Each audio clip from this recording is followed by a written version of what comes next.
program that has a lot of playing experience, so it does allow us to really focus on some of the fundamentals and some of the key things to take their game to another level, as opposed to just trying to get the whole offense installed and kind of just a paint by numbers type of deal. We're much more specific on what we're looking for, and we can really dive in and be very, very critical on a lot of things. So it's been really, really good. Advanced would be a good word to describe, but we're excited about what we got going on. I wanted to ask you about Brandon Hanson and his development. I mean, how much has he grown from 14 months ago when he got to campus? Yeah, it's night and day, really, and you just see the maturity of a young man coming in, a student, a 17, 18-year-old kid, just fresh, kind of wet behind the ears, and gets here, experiences some failure, probably the first time in his football life, and some guys that are just as strong and just as big as he is.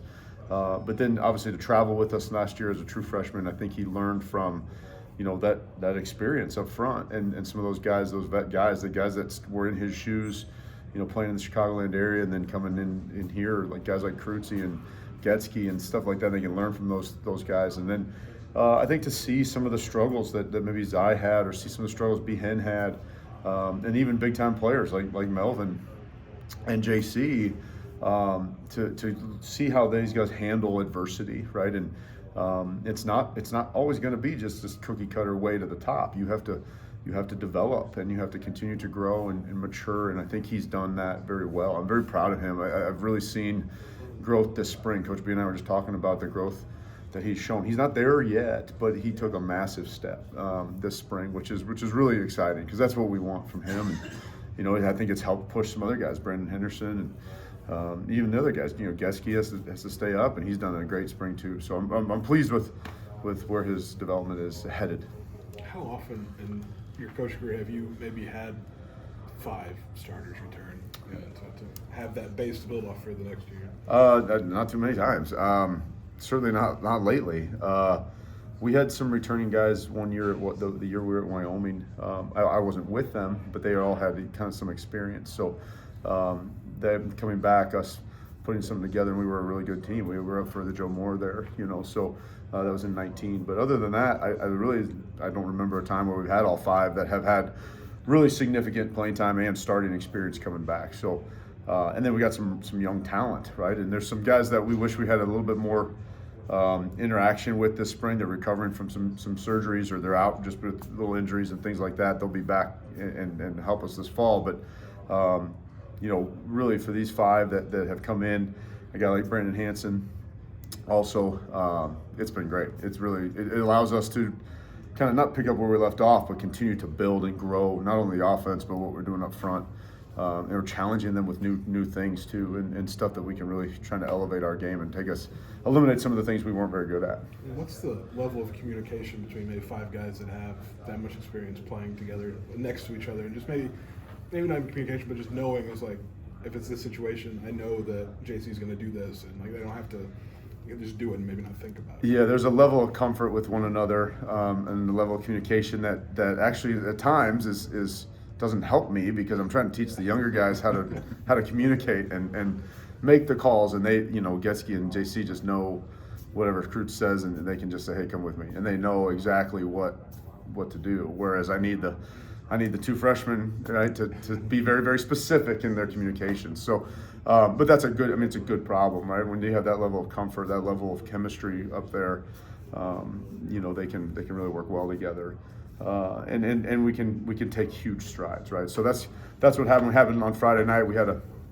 I played with the rotation a little bit, and we had a look that we got, and Getsky was pulling, and on mid-pull, he was actually yelling at Brandon because he thought he messed something up. He's just accustomed to seeing Melvin do something a little bit different, right? And it leads for moments like that, teachable moments like that too. So just the veteran group, the experience, the camaraderie and chemistry that they forged, and it's not without challenges, it's not without arguments and things like that, but it is allow us to coach at a very high level, and I'm excited to see kind of how they finish spring.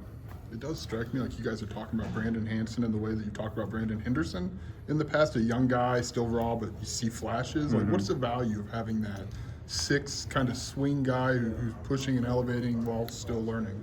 Well, I think it's incredibly valuable for the team, and we've had that really the last couple of years. even with a guy like Josh Kreutz with Alex Pilstrom, right? And it just makes those guys play at a higher level because they know there's a guy waiting in the wings. I had a similar experience when I was playing. A guy by the name of Eric Cook was behind me, ended up getting drafted by the Redskins. I didn't have any business, playing ahead of him. And so that just elevates your game, right? And you can kind of show your veteran guys kind of show how these young, very talented players, what they need to do to continue to get there, because nothing's just going to be handed to them. And so it's been great. And Behen's having a great spring. He's elevated his game. We can play him. He's versatile, obviously. We know that.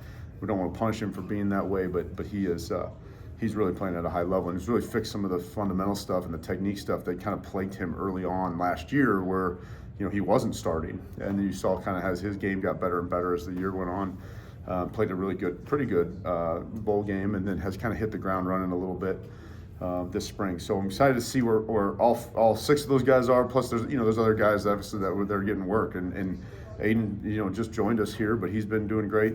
Kellen Francis has been working in there. Mike McDonough, a freshman, has because TJ's been sidelined this spring, he's been getting a ton of reps and going through the significant growing pains that a center under me goes through. But it's just making them better. Zafir Stewart's another one that's been really, I've been pleased with how far he's come, and hopefully he can do something to help us this year on some depth things. And so it's been a good spring so far with development. We have a long way still to go. You just mentioned 3 guys. I wanted to ask about the value for Mike and for Griffin to come in and get this trial by fire against that defensive front, and then just Zafir, how he's changed his body, how he's kind of adapted to his second year here. Yeah.